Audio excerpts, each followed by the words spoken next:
नमस्कार दोस्तों। आज की वीडियो में मैं बात करूंगी कि माघ की पूर्णिमा किस दिन है, साथ में माघ की पूर्णिमा के दिन हमें कौन से कार्य करने चाहिए, किस चीज का दान करना चाहिए, साथ में माघ पूर्णिमा के दिन किस देवता या देवी की पूजा की जाती है। दोस्तों, माघ पूर्णिमा के दिन हमें कौन सी चीज दान करनी चाहिए जिससे हमारे घर में हमेशा ही तरक्की बनी रहे। तो इन बहुत ही महत्वपूर्ण बातों को लेकर आई हूँ मैं अपनी वीडियो में। तो वीडियो के एंड तक बने रहिए, क्योंकि माघ पूर्णिमा का हिंदू धर्म में विशेष महत्व है। मैं मेरे आराध्य श्री लक्ष्मी नारायण को मैं कोटि कोटि प्रणाम करती हूँ, मैं उनको कोटि कोटि नमस्कार करती हूँ। जैसा कि दोस्तों हम लोग जानते हैं, माघ पूर्णिमा के दिन बहुत ही विशेष दिन होता है। साथ में माघ पूर्णिमा के दिन स्नान आदि का विशेष महत्व होता है।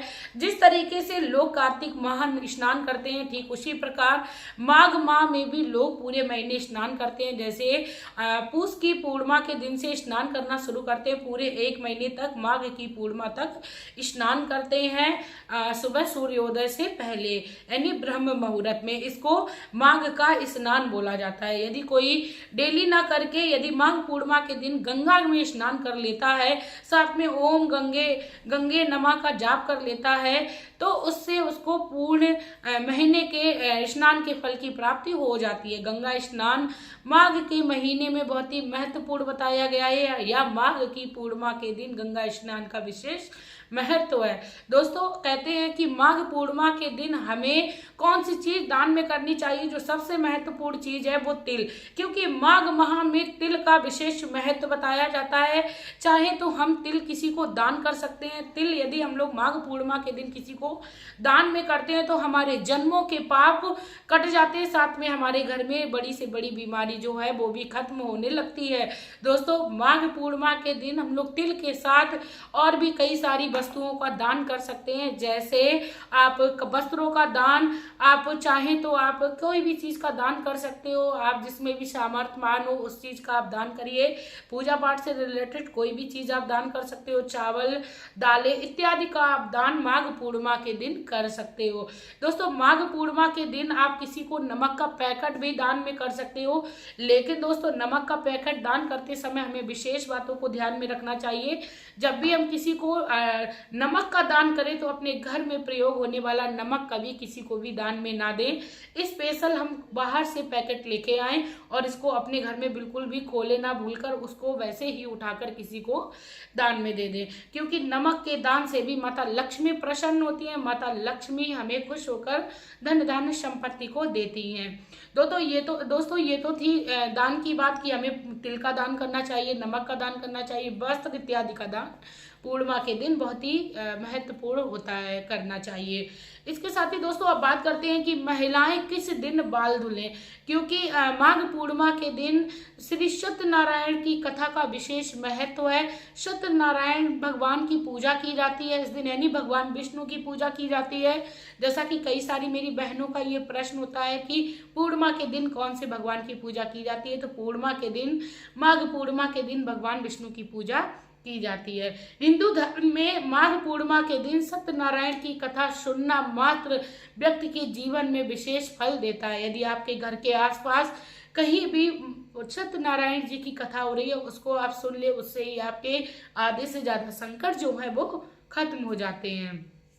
दोस्तों, माघ पूर्णिमा के दिन किसी भी सुहागन स्त्री को अपने बालों को नहीं धोना चाहिए। आप शुक्रवार के दिन अपने बालों को धो ले। जैसा कि 24 फरवरी को माघ पूर्णिमा पड़ रही है, तो आप लोग 23 तारीख को यानी 23 फरवरी दिन शुक्रवार को ही अपने बालों को धो ले, क्योंकि पूर्णिमा अमावस के दिन सुहागन स्त्रियों को अपने बाल धुलने से बचना ही चाहिए।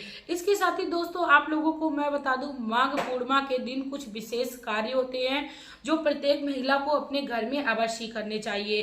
दोस्तों, माघ पूर्णिमा के दिन महिला को चाहिए या पुरुष को चाहिए कि वह पीपल के वृक्ष के नीचे जब दिन ढलने लगता है उस समय एक या तो मिट्टी का दीपक सरसों के तेल का जलाए, या तो तेल से वो आटे का दीपक बनाकर पीपल के वृक्ष के नीचे अवश्य जलाए। यदि संभव हो जाए तो पूर्णिमा के दिन संध्या के समय अपने घर के मुख्य द्वार पर भी दीपक को जला के रखें। दीपक जो है वो लंबी बाती का होना चाहिए, क्योंकि पूर्णिमा के दिन माता लक्ष्मी को भी प्रसन्न किया जाता है, ऐसा शास्त्रों में वर्णित है।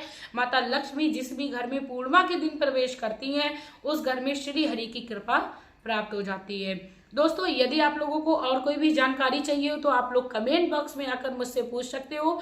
साथ में दोस्तों मैं आप लोगों को बता दूं कि पूर्णिमा के दिन आप कभी किसी की चुगली ना करें। साथ में पूर्णिमा और अमावस के दिन हमेशा ही हमें ध्यान में लगे रहना चाहिए, भगवान का नाम जप करते रहना चाहिए, क्योंकि पूर्णिमा के दिन इतना करने मात्र से हमारे जीवन में धन धान्य संपत्ति के साथ साथ हमारे मान सम्मान में भी वृद्धि होती है। दोस्तों, पूर्णिमा के दिन हम किसी भी शिवलिंग के पास जाकर यदि कच्चा दूध समर्पित करते हैं तो उससे ही भगवान शिव प्रसन्न होकर हमें मनवांछित फल देते हैं, शिव की कृपा प्राप्त हो जाती है। दोस्तों, कहते हैं कि पूर्णिमा के दिन हम कोई भी उत्तम कार्य करते हैं या हमारे घर में कोई भी अटका हुआ शुभ कार्य है हम उस दिन कर लेते हैं तो हमें उसका कोई भी दोष नहीं लगता है, भले ही चाहे हमने पत्री दिखाई हो या ना दिखाई हो। दोस्तों, कहते हैं पूर्णिमा के दिन हमें आंख बंद करके अपने घर के सारे शुभ कार्य कर लेने चाहिए। दोस्तों, यदि आप लोगों को जानकारी अच्छी लगी हो और आप लोगों को लग रहा है कि पूर्णिमा का आपको भी फल प्राप्त हो, आप किसी कारणवश अपने घर में सत्यनारायण भगवान की कथा नहीं करा पा रहे हो, तो ऐसे में आप भगवान विष्णु की पूजा आराधना करिए। पीले रंग के वस्त्रों को धारण करिए। उस दिन आप भगवान विष्णु को पीले रंग का चंदन लगाइए और आप पीले रंग की, यदि आपके पास सामर्थ्य है तो पीले रंग का आप कुछ भी भोग बनाकर उनको समर्पण कर दीजिए। साथ में आप पीले रंग की जो हल्दी की माला आती है, हल्दी के मोती की माला आती है, उससे आप जाप करके ओम नमो भगवते वासुदेवाय का उच्चारण भी कर सकते हो।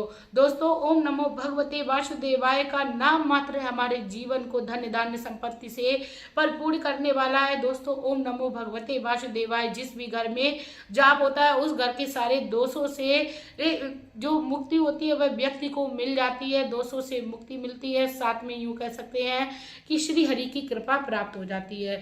धन धान्य संपत्ति की प्राप्ति के लिए आपको ओम नमो लक्ष्मी वासुदेवाय नमः का भी आप जाप कर सकते हो, या आप ओम श्री विष्णु प्रिय लक्ष्माय नमः का भी जाप कर सकते हो।